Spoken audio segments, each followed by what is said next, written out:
Muy buenos días, amigas y amigos de la provincia de Chiloé, de la provincia de Palena y de la provincia de Yanquihue, que nos sintonizan a través de nuestra radio Imagen 88.3. Para quienes también nos sintonizan a través de nuestro canal de televisión, Ancu Televisión, señal 54 INET, para quienes también nos sintonizan y nos ven a través de nuestras redes sociales, particularmente a través de nuestro streaming TV Radio Imagen Castro, y quienes nos escuchan por todo el mundo a través de nuestra página web www.radioimagenchiloe.cl. Hoy día 2 de junio, totalmente en vivo, tenemos 4 grandes invitados nuevamente, como es la tónica de nuestro programa, de nuestro matinal, en donde tenemos diversificación, hablamos de todo.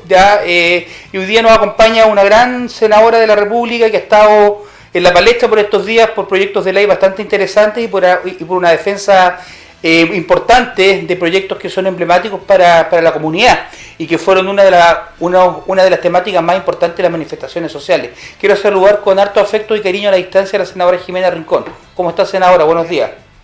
Muy bien, Claudio, feliz de poder compartir con ustedes en esa hermosa región y provincia y comuna que es Chiloé, la verdad, y comunas de Chiloé. Son muchas comunas en esa hermosa isla. Y muchas islas. Y muchas islas además. Así que un besito grande a todas y a todos mis amigos de la región y de la provincia.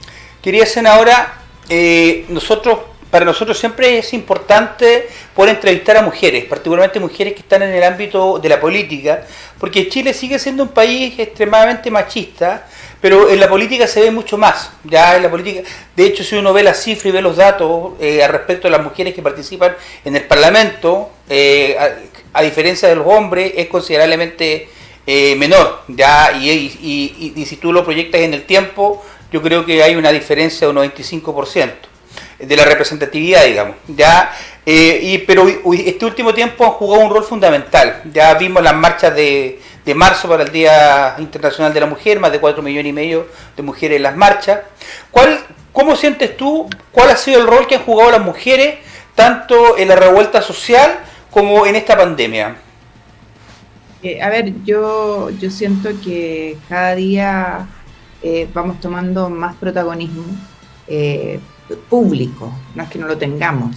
Yo creo que la mujer a lo largo de la historia en el mundo ha jugado un rol y un rol importante, y uno podría nombrar a muchas mujeres que han sido relevantes. El problema es que son pocas y cuesta que se les visibilice. Y uno siente, y yo siento muchas veces, que cosas que decimos las mujeres son desestimadas o no relevadas, y cuando las dice un hombre, las mismas cosas agarran notoriedad. Estos días, por ejemplo, yo vengo peleando el tema del 10% desde marzo, y hasta que no logramos que algunos hombres validaran la idea, la verdad es que era bastante desechada, y es una idea que tiene lógica, que tiene fundamento, que tiene estudio, que es importante además en un minuto en que la pandemia golpea a todos, sin excepción. Y cuando tú vas viendo las distintas herramientas que se han ido aprobando, legislando, la verdad es que llegaban hasta un segmento de la población. Por ejemplo, el bono COVID, el ingreso familiar de emergencia, el subsidio de desempleo, que va a acabarse ahora en estos días, porque no se termina. Y la clase media queda absolutamente postergada y olvidada. Y por eso nuestra insistencia a esta medida. O el postnatal de emergencia, en fin. Conversemos de eso, senadora. Disculpe que la interrumpa para que nos ordenemos en el constructo de la conversación. El gobierno se abrió a la posibilidad de declarar inadmisible el proyecto del postnatal de emergencia que usted ha defendido bastante. Ya incluso el ministro Blumel, el ministro del Interior, dijo públicamente que el proyecto era inadmisible, o sea que el proyecto no debería, es inconstitucional. ¿Cuál es la mirada, cuál es la visión que tiene usted como senadora respecto a un proyecto tan importante y tan emblemático en un tiempo tan relevante, ya porque hoy día no habiendo salas cunas, no habiendo colegios, no habiendo gente que pueda ayudarte o ayudar a las mujeres, en este caso, o a los papás también, a poder cuidar a sus hijos? El postnatal de emergencia se hace más que una necesidad, una obligatoriedad, ¿o no? Efectivamente, cuando uno mira los temas desde la integralidad, y este es uno que requiere hoy día ser mirado desde la integralidad, y a la luz de la propia Constitución, la verdad es que, y yo lo vengo sosteniendo desde que se empezó a discutir esto en el Senado, no es un proyecto inadmisible, porque uno como legislador y como hombre o mujer que debe respetar la Carta Fundamental, y de hecho juramos o prometemos así hacerlo cuando asumimos nuestros cargos, tenemos que ver las normas en su conjunto. Y la norma constitucional es una construcción de normas donde hay distintas garantías y derechos que deben ser respetados. Y tú muy bien lo dices, el derecho a poder trabajar, el derecho a la salud, el derecho a la vida, el derecho a la seguridad social, son derechos que están consagrados en nuestra Carta Fundamental. Nos guste o no nos guste la Constitución, esa es otra discusión. Y además, nosotros tenemos norma expresa constitucional que nos obliga a respetar los tratados internacionales que hemos suscrito. Y uno de esos dice relación con la Convención de los Derechos del Niño. Por lo tanto, desde esa perspectiva, a mi juicio, como mujer de leyes, abogado, este no es un proyecto inconstitucional por la circunstancia en la que nos encontramos de pandemia. Y dicho aquello, con convicción absoluta de esto, de hecho se votó la admisibilidad en la comisión mixta que me tocó integrar gracias a que mi colega Francisco Buenchumilla me cedió su espacio. Dicho aquello, debo señalar que esta discusión se terminaría si el presidente pusiera su firma en el proyecto. Entonces es un tema de forma, no de fondo. Claro. Y creo que aquí el que tiene que dar explicaciones es el presidente de la República, porque les está negando un derecho constitucional a las mujeres, pero sobre todo a los niños, a los bebés.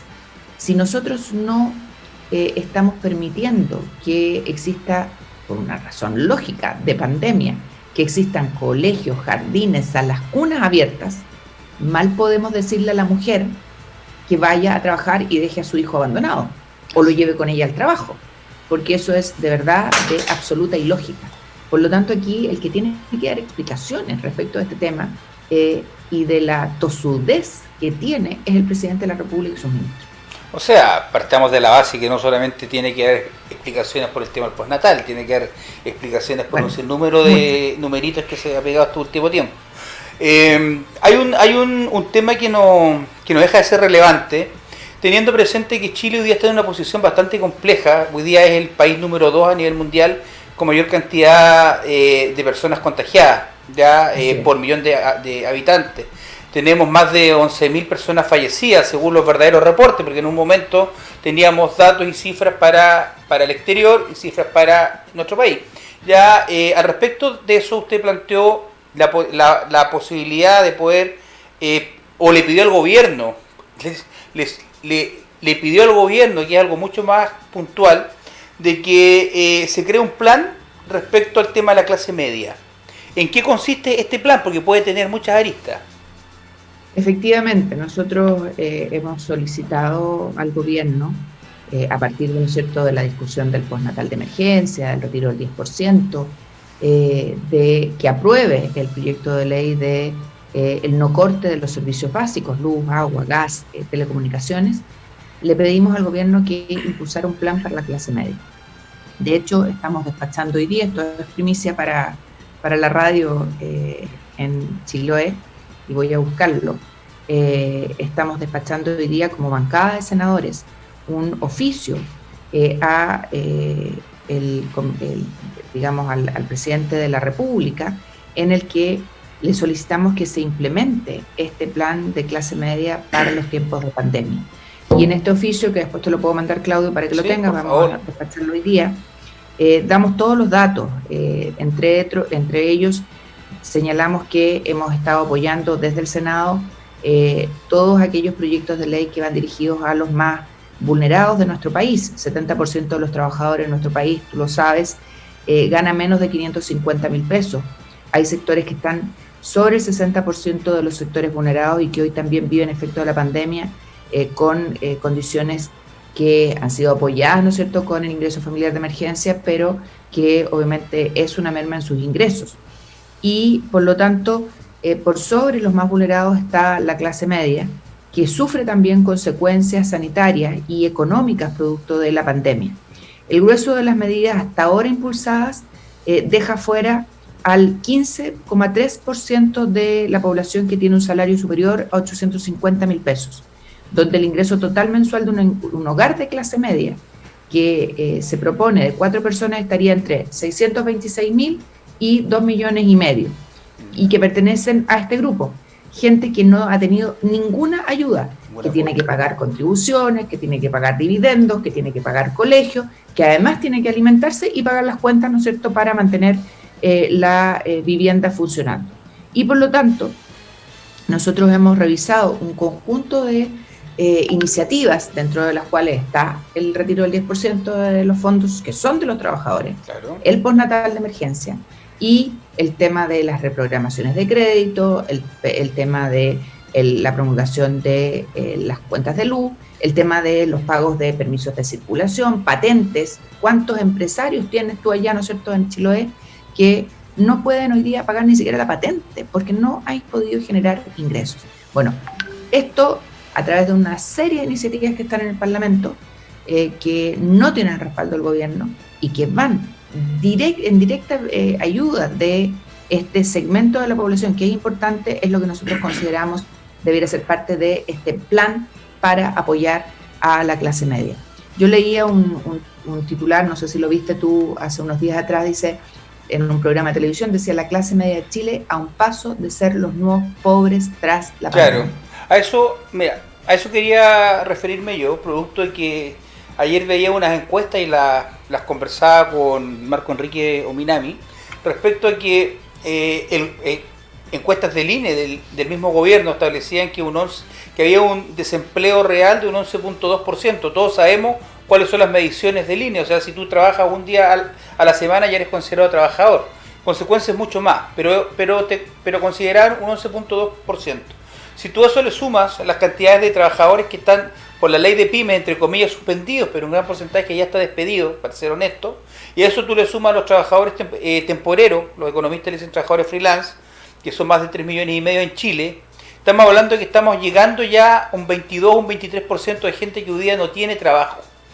¿Usted no tiene la sensación que esta clase media de una u otra manera se ha ido achicando, se ha ido disminuyendo a un porcentaje considerablemente menor en comparación a lo que éramos 6 meses atrás?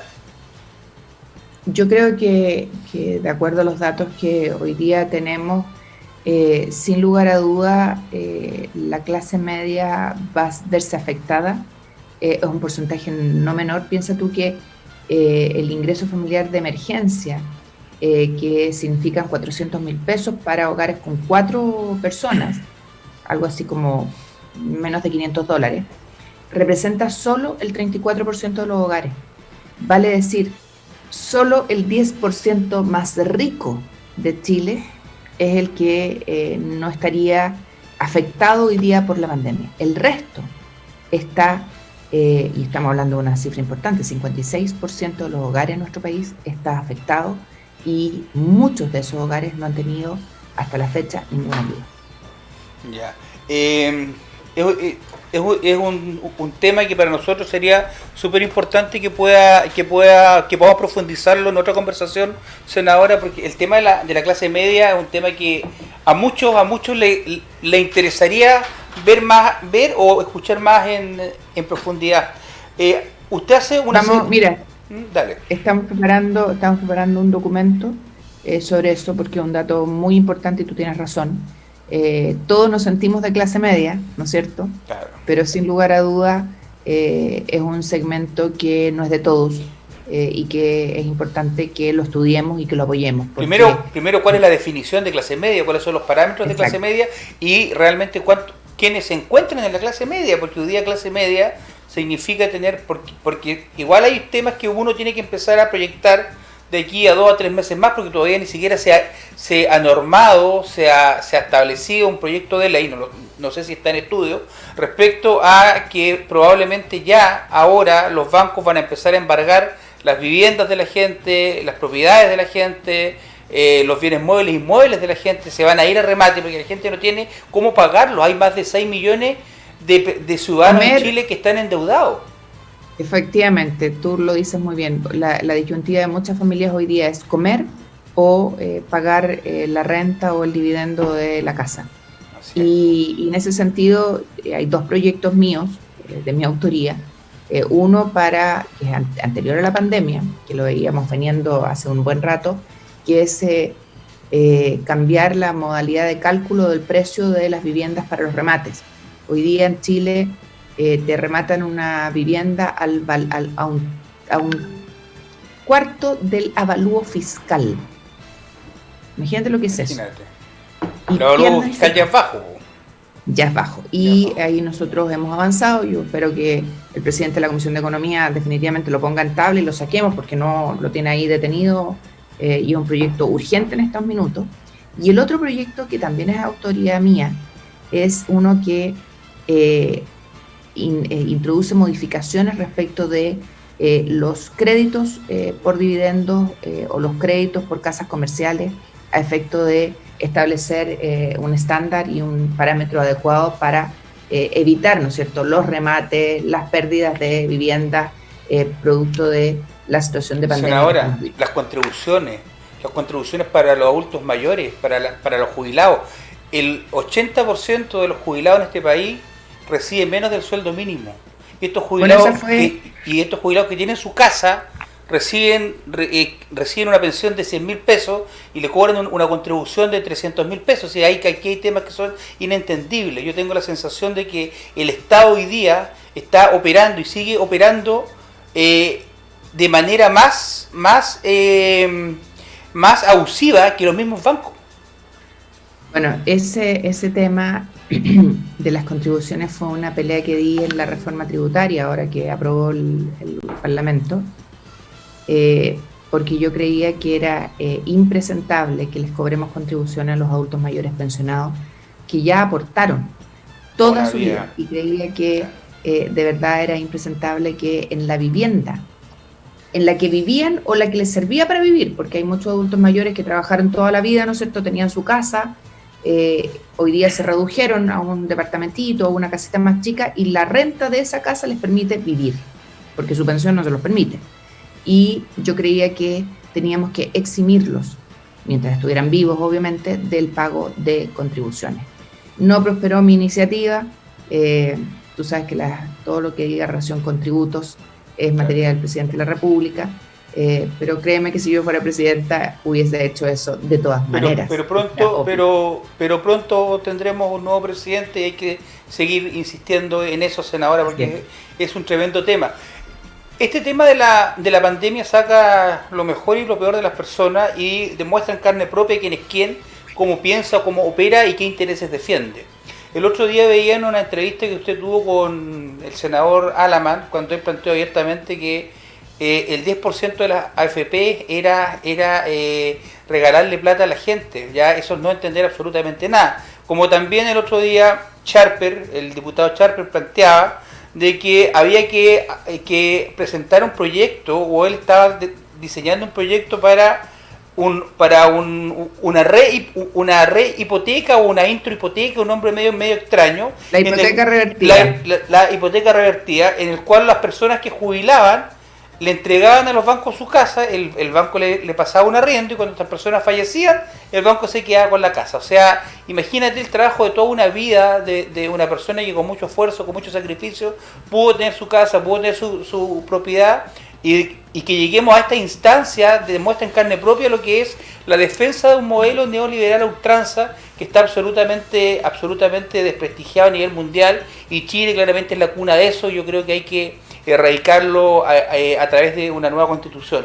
Pero quiero hacerte una consulta también que no deja de ser interesante para la gente que nos escucha, que dice relación a lo que estamos viviendo con la pandemia. Usted hace una semana atrás le pidió públicamente al ministro que cambie la estrategia de salud. Ha transcurrido una semana.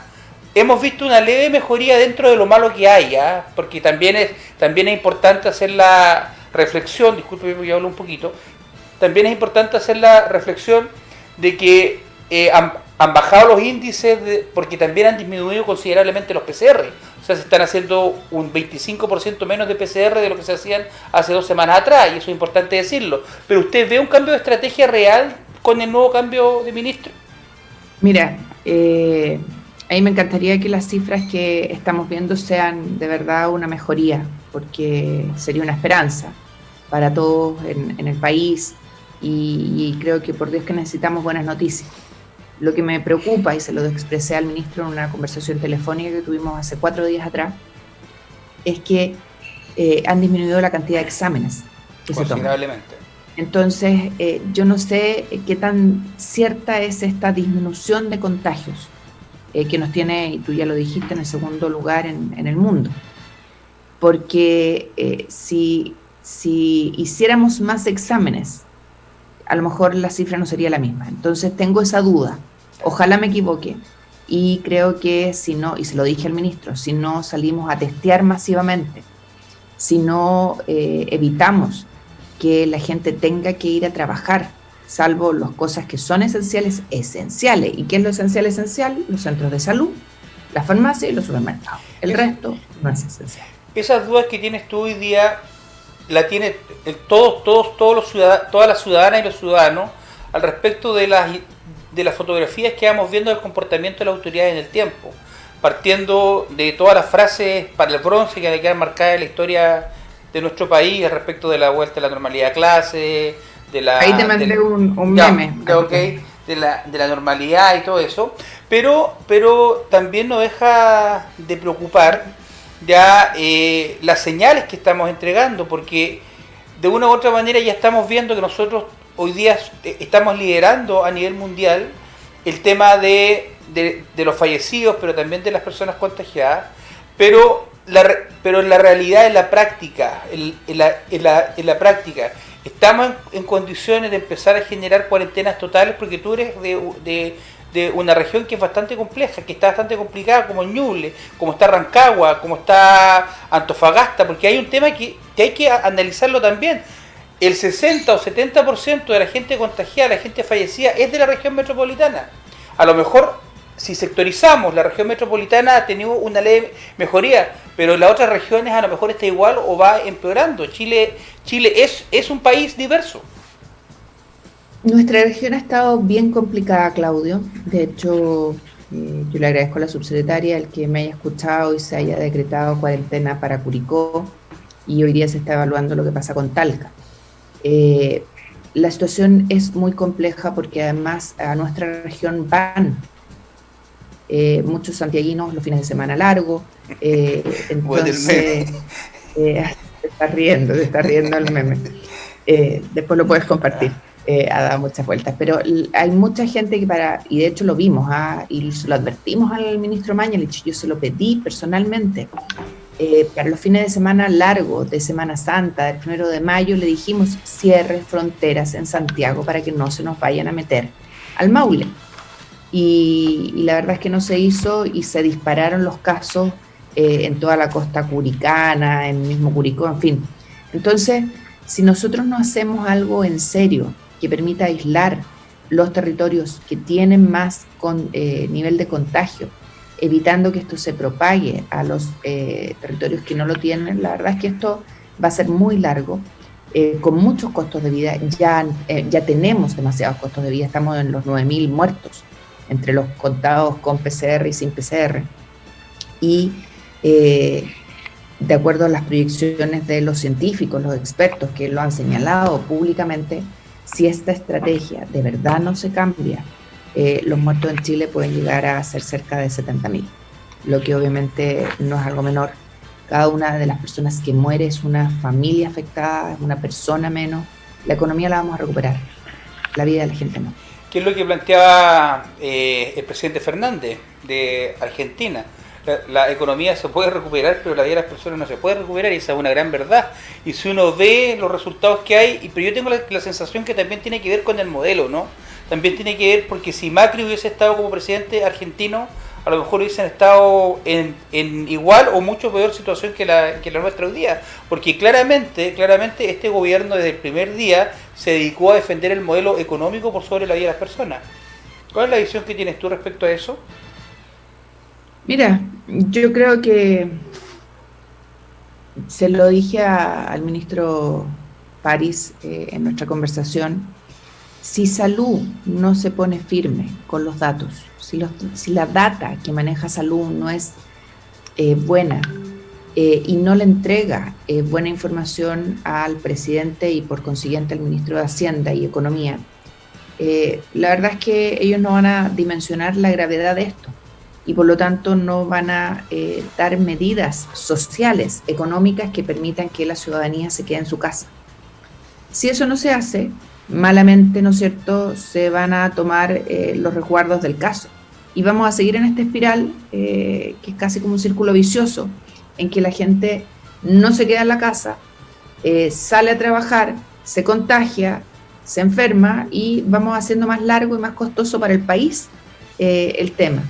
En lo social, costoso en lo social, en lo humano, en las vidas y en lo económico. Entonces, aquí es clave la data que se maneje. Es clave lo que se le diga a la autoridad económica. Y si no hay sentido de urgencia, de alarma, la verdad es que esto va a ser muy, muy largo. Claro. O sea, ya todavía no hay vacuna, todos los científicos plantean que van a haber más de una pandemia, van a haber pandemias con ese, ya se está visualizando que viene otra pandemia más porcina que se está detectando fuertemente en China. Por ende, las condiciones de vida debiesen cambiar a nivel mundial, a nivel planetario. Ya, pero también nos deja una preocupación. Desde el punto de vista más político, senadora, usted es abogada de profesión, es parte de la Comisión de Constitución, al menos en esta fase. Ya, quiero hacerle una consulta. ¿Qué es lo que opina usted de los vetos presidenciales?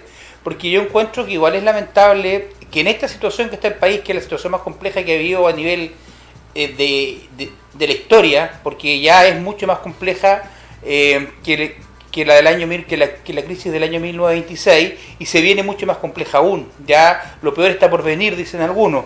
Pero que se esté vetando desde la presidencia el retiro del 10% de la AFP, un proyecto que fue aprobado, ya que se esté vetando el proyecto de la reelección, ya para hacer modificaciones por presiones de la UDI y de RN, porque el gran porcentaje de los alcaldes que no pueden ir a la reelección son de la UDI y de RN, ya que se estén vetando este tipo de proyectos. Primero, ¿cuál es la importancia que tiene este tipo de proyectos en la situación que está el país hoy día? La ocupación debiese ser otra. Y por otro lado, esta obsesión que tiene Piñera por estar vetando permanentemente proyectos que tienen que ver con apoyar hoy día al país, a nuestros compatriotas que están bastante mal desde el punto de vista social, económico, ya por una parte, y por otro lado también esta provocación permanente, como crear una comisión paralela para prácticamente intervenir un estamento del Estado como es el Poder Legislativo. ¿Cuál es tu mirada? A ver, varias cosas. Primero, no se ha vetado el proyecto de ley del retiro del 10%. No, pero tiene la intención de vetarlo. Es que no lo puede vetar solo una vez que se apruebe, ¿ya? Ya. Y no está aprobado en la Cámara de Diputados y todavía tiene que verlo el Senado. Y además podría declararlo inconstitucional, podría ir al Tribunal Constitucional a requerirlo, hay una serie de cosas que podría hacer.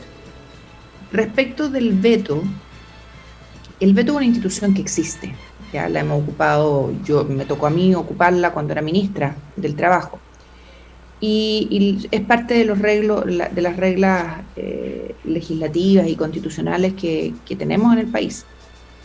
El tema del presidente de la República va más por el lado de que siempre trata de hacer las cosas con la responsabilidad del otro. Me explico. Sí. En el tema del postnatal de emergencia, que ha reclamado la inadmisibilidad, en vez de hacerlo admisible con su firma o de derechamente llevarlo a el Tribunal Constitucional, trata de que en el Parlamento se hagan cargo del tema y lo declaren inadmisible para no ser el que pague los costos. ¿Ya?